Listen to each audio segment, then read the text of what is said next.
Good morning. I'm Tom Homan, the board czar of President Trump. I'm going to read a statement real quick. Then after I read the statement, I'll take questions. I'm here with Sam Molson, Director of ICE and Enforcement Mover Operations for the St. Paul Field Office. Stephen Schrank, Acting Special Agent in charge for ICE Homeland Security Investigations. And Chris Kuhn, Deputy Chief Patrol Agent for the United States Border Patrol. I'm very pleased to report that this surge operation and our work here with state and local officials to improve coordination and achieve mutual goals, as well as our efforts to address issues of concern here on the ground, have yielded the successful results we have came here for. The Twin Cities and Minnesota in general are and will continue to be much safer for the communities here because of what we have accomplished under President Trump's leadership.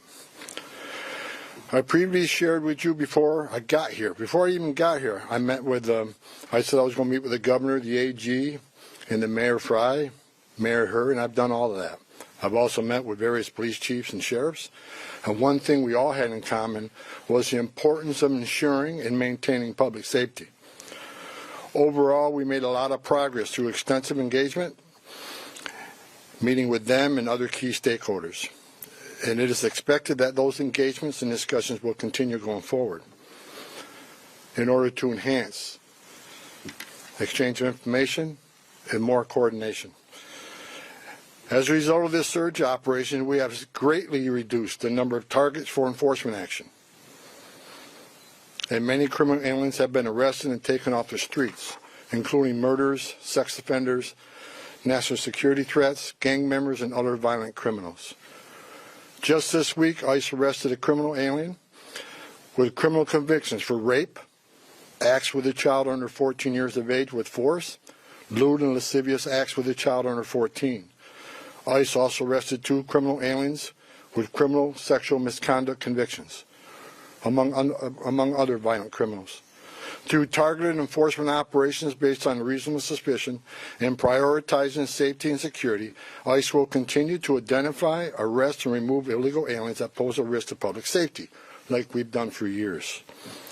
And our officers will carry out those duties with professionalism, integrity, and compassion, like we've done for years. We will enforce the immigration law against all persons in the United States illegally. I want to say something about the various unfounded complaints I'm hearing about ICE enforcement operations. During the surge operation, ICE has not arrested anybody inside a hospital. We have not arrested anybody inside of a school, an elementary school. We have not arrested anybody inside a church. As a matter of fact, the only ones that disrespected the sanctuary of a church were the agitators that have been arrested and prosecuted, and so far we have 9 of them. However, those locations are not off the table. I said from day one, there's no sanctuary for a significant public safety threat or national security threat. But as far as those stories about ICE going into churches and arresting people in hospitals, it simply has not happened. And if you have a case where it happened, you let me know. Because all the digging I've done here, I can't find a single one. Under President Trump's direction, we have obtained an unprecedented level of coordination with law enforcement officials that is focused on promoting public safety across the entire state. While I don't agree with Governor Walz and Attorney General Ellis on everything, I appreciate the support the governor gives to state agencies who coordinate with us in a manner intended to promote public safety. And I appreciate the AG having an open dialogue with me. Early on, the first meeting I had, acknowledging that county jails may notify ICE of the release date of an inmate, just as long as they don't hold them past the time they would normally release them. We now have the ability to arrest criminal aliens in the safety and security of jails throughout the state at the time they're being released, like we've done in other states. I've also directed the strategic placement of officers in certain areas throughout the states that can respond quickly to sheriffs that want to release somebody and notify us We need to be nearby so they don't hold them unnecessarily. So we worked on a strategic plan to reassign officers in those key locations. Arresting a public safety threat and the safety and security of a jail is safer for the alien, it's safer for the officer, and safer for the community. I think we all can agree on that. It requires less resources for at-large operations. It just makes sense. I'll say it again, as I've said many times, we are not asking local law enforcement to act as immigration officers. I don't want them to be immigration officers. We're the immigration officers. We just want them to be cops. We're asking law enforcement to coordinate with other law enforcement to help keep public safety risks out of the communities. We have also strengthened our existing coordination with the state to target and take custody of criminal aliens more efficiently and effectively. As a result of our efforts here, Minnesota is now less of a sanctuary state for criminals. And we are proud of the public safety threats we have removed from the criminal aliens out of the state. As I said in my first press conference a couple weeks ago, President Trump didn't send me here because the operations were being run and conducted perfectly. I came here to identify issues and implement solutions to improve our mission execution. Since that time, in order to improve target enforcement operation, I and my team here, we made personnel changes. We integrated BP with the ICE teams. We established a single unified chain of command structure. We strengthened joint intelligence and targeting capabilities. We deployed body cameras. We increased the footprint of internal affairs. We commuted zero tolerance for misconduct. President Trump also deployed me here to work with state and local officials to de-escalate the intense, volatile reactions and conflicts that have unfolded on the streets here between federal law enforcement and unlawful agitators. While working to course correct and improve how enforcement operations are being run and executed here, and even before I was sent up here, I've been saying over and over that forcibly assaulting, resisting, opposing, impeding, intimidating, or interfering with a federal law enforcement officer is a crime in violation of USC 111. It's not okay and will not be tolerated. Zero tolerance if you cross that line and put hands on an ICE officer. Not only is such activity unlawful, it is dangerous, and sadly we have seen tragic consequences, as well as adverse impacts on businesses and the communities here in the city. While the Trump administration supports everyone's First Amendment right to freedom of speech and assembly and to petition, it has to be done lawfully and peacefully. Because we will not tolerate unlawful actions committed by agitators who are just causing havoc. This is not the way to express your disagreement or try to reform federal laws. Go talk to your members of Congress if you want the laws changed in this country. Nor is doxing federal law enforcement personnel and their families. It's just not right. Enough is enough with this misguided, reckless, and shameful behavior. We don't want to see any more bloodshed. I don't want to see any more bloodshed. I pray every night for the safety of our law enforcement personnel and the safety of those in the community, whether you're here legally or illegally. I don't want to see anybody harmed. If you break the law, we're going to arrest you. We have already arrested more than 200 people for violations of USC 111. The U.S. Attorney's Office has already accepted many for prosecutions, and some are still pending. I have also received commitments from state and local law enforcement that they will respond if federal law enforcement is being impeded or assaulted. They will shut down unlawful agitator activity, including arresting agitators involved and seeing them follow through. And we're seeing them follow through on those commitments. We've seen this past weekend that the state and local law enforcement have taken action when it comes to public safety. And bless them for doing that. Since I have been here, I've repeatedly emphasized that the unlawful and violent agitator activity is unacceptable and must wind down as a condition for further drawdown of law enforcement personnel. I cannot remove law enforcement personnel while violence poses serious risk to our officers. I will not leave my officers in that position. It is worth knowing that in all my meetings and discussions since I got here, I've not heard one federal, state, local law enforcement or judicial official, nor any member of the business or faith communities that I met with, say that ICE is an illegitimate agency that doesn't have a real mission. Quite the opposite. All I've heard is the acknowledgement that federal immigration laws passed by Congress do exist, and ICE has a legitimate responsibility to enforce those laws. ICE is a legitimate federal law enforcement agency. We're not out scouring the streets to disappear people or deny people their civil rights or due process. In addition to taking public safety threats off the street, ICE here in this state have located 3,364 missing unaccompanied alien children. Children that the last administration lost and weren't even looking for. That's because the leadership of President Trump, these children were located. As part of the de-escalation efforts, I have called on state and local officials these past few weeks to tone down the rhetoric and denounce unlawful activities being conducted by the agitators. We don't have to agree on everything, and we definitely do not. But we all agree that the lawlessness and chaos and disruption that is occurring on the street needs to end. I want to thank Governor Walz for his messages focusing on peace and his support for the Minnesota State Troopers to respond to unlawful situations that put federal officers and the public at risk. I also want to thank Mayor Frey for taking a public stance against agitators setting up barricades that block streets and endanger public safety, and for directing the police to take those roadblocks down. Additionally, I want to thank Police Chief O'Hara, Sheriff Witt, and various other local law enforcement for their responsiveness and efforts to maintain law and order in the streets.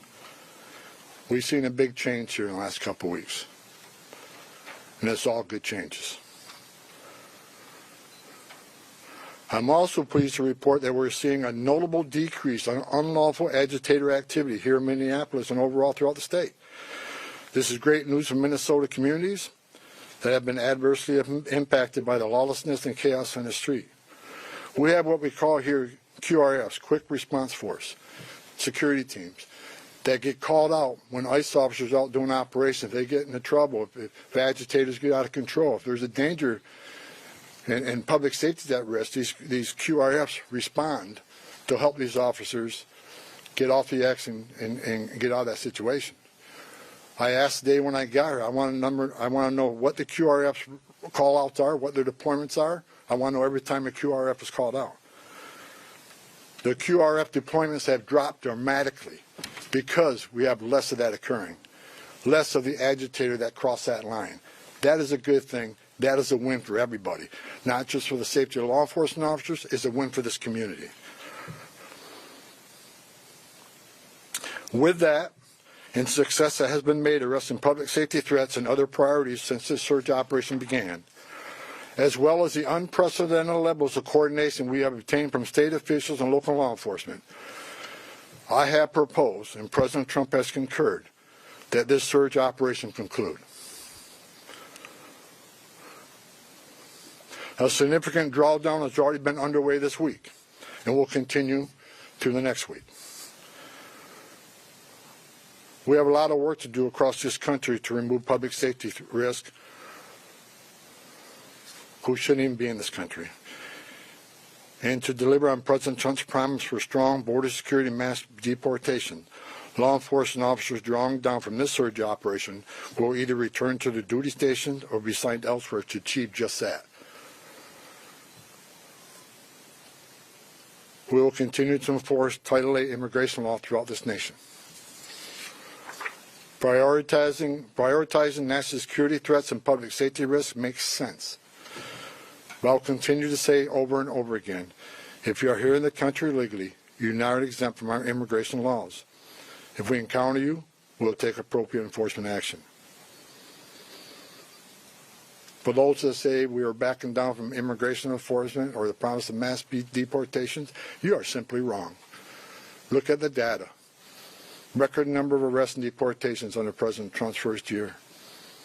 And we'll continue that effort. Prioritizing public safety threats and national security threats doesn't mean we forget about everybody else. We will take action on everybody else. That's just a stone cold fact.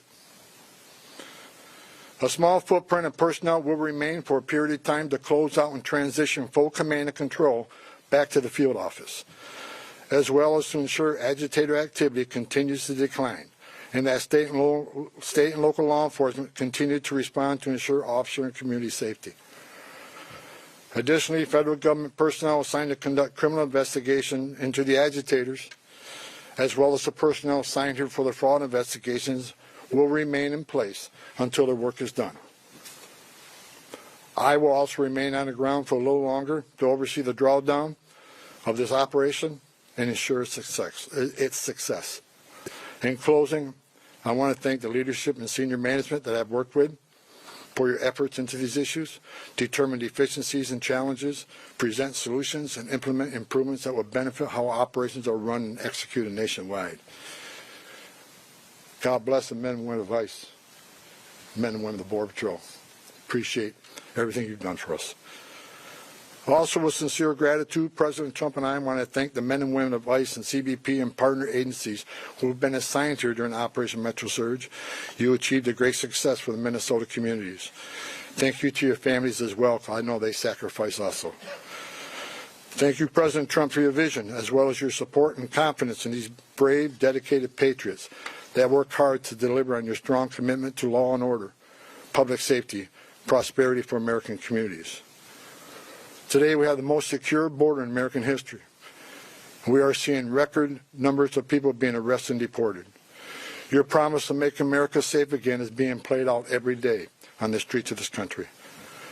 I've said it many times. I worked for 6 different presidents, 10 different administrations. No one has done it better than President Trump. God bless this great country. I'll take questions now. We'll take a couple questions, no follow-ups. I'll start off with Frankie. Yeah. Mr. Homan, as immigration enforcement continues across the country here in Minnesota as well, how do you hope to gain the trust of individuals here that have kind of been wary of seeing federal officers on the street, but let's say 6 months from now, we still have the office here, we still are enforcing immigration across the country. What do you hope things to look like, and what are you asking for the public? Look, I just want people to look at the data on what this administration has done. You know, the number of public safety threats we removed from the streets across this country, that makes these communities safer. ICE has had an office here for decades. Before it's called INS, Immigration Naturalization Service. This footprint will remain here, and they'll continue to do immigration enforcement here. But as President Trump has said from day one, we're going to prioritize the public safety threats. Again, but prioritization doesn't mean forget about everybody else. That means you have a criminal alien here and non-criminal here. The criminal always comes first because he's the biggest threat to the communities. We're going to continue to enforce immigration law, but we won't get back to the footprint here, the normal footprint here. But there will be some security teams staying here, the QRFs, until we're assured that those agitators incidents either stay low or further decline. I'm not going to remove everybody out of the safety of our officers, but like I said, and Operation Metro Surge is ending. And in the next week, we're going to deploy the officers here on detail back to their home stations or other areas of the country that are needed. But we're going to continue to enforce immigration law. That's what the American people voted for. But it has to be a priority of criminals. And look, I hear all the hate about, you should arrest everybody. Well, we are. But we're prioritizing those who are the biggest threat to our community. The rapists, the murderers, the child molesters. That's the right thing to do. But I'll say it again. President Trump made a promise of mass deportation, and that's what this country's going to get. But it's smart law enforcement to do target enforcement operations. Now, I've heard people attacking using the word targeted. I sat for the last 2 months when I watched this operation, daily press briefings talking about targeted Title 8 operations. Nothing changed, other than we're going to make sure they're targeted and make sure we know who we're going for, what their immigration record, what's their criminal history. That comes first. But enforcement of Title 8 is not going to end. If you're in this country legally, you're not off the table. And I think we're proving that if you look at the data. Eric? Yes. Mr. Homan, just had a question about the final number of arrests you had and how many of those people arrested were those targeted security threats you were after? I don't have that exact breakdown. I know we made over 4,000 arrests here. That is something the local field office can supply. I don't have the exact breakdown.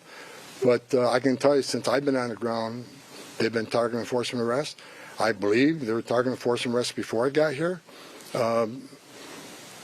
What I did is create one chain of commands where everybody knows what everybody else is doing, and integrate operation command centers. There were some issues here, and we addressed those issues. But I'm not going to sit here and say anybody did anything wrong, and that they were unprofessional. I'm going to say there's some issues here. We fixed those issues. We've had great success with this operation, and we're leaving Minnesota safer. The surge is leaving Minnesota safer, Minneapolis safer, because of the cooperation we got with the counties and the state and local law enforcement responding to our needs. I'll say it again. It's less of a sanctuary state for criminals. Yeah, sorry to go a little off topic here, but can you confirm that CPD actually hit a party balloon instead of a drone with a laser during the incident in El Paso? And why wasn't that action coordinated with the FAA? I have no information on that. It's out of my league. So we're going to keep the questions to Minnesota, the topic. Go ahead. Mr. Homan, can you specify how many county sheriffs, local jails have agreed to work with you and honor ICE detainers? I have not met one county jail that says no to us. They want to work with us. Okay, we have time for one more. Go ahead. Yes, hi, Mr. Homan. You talked about this unprecedented level of cooperation between local officials and yourself. Can you explain more what is changed now in terms of that cooperation from before? Well, several things have changed. First of all, when the agents were out doing operations and the agitators got a hand and proposed a public safety threat, not just to the officers but the communities, law enforcement response has been sporadic at best. I think at what you've seen now, what you saw this past weekend, is law enforcement is responding to public safety needs quickly. And people were arrested for violating city ordinances as far as when unlawful assembly and so forth. They come to assist us to make sure our officers, the person we have in custody, leave that scene safely. You've seen it this weekend, and I'm happy that the local and state was there also, that responded, and we haven't seen any incidents of them not responding since we have these agreements in place now. As far as the jails, we got more cooperation, more jails than they had before we got here. And that's a good thing. We're having conversation with the state, and state already accepted our detainees, but we're moving further on our agreements with the state. So the cooperation we have here is going to keep this city safer. It's going to keep our agents safer. Arresting public safety threats in a jail just makes sense. If you look at, I was talking to my chief of staff this morning on the way over here. I see that most people on the other side, when I say the other side, they say that this argument with Democrats versus Republicans, whatever.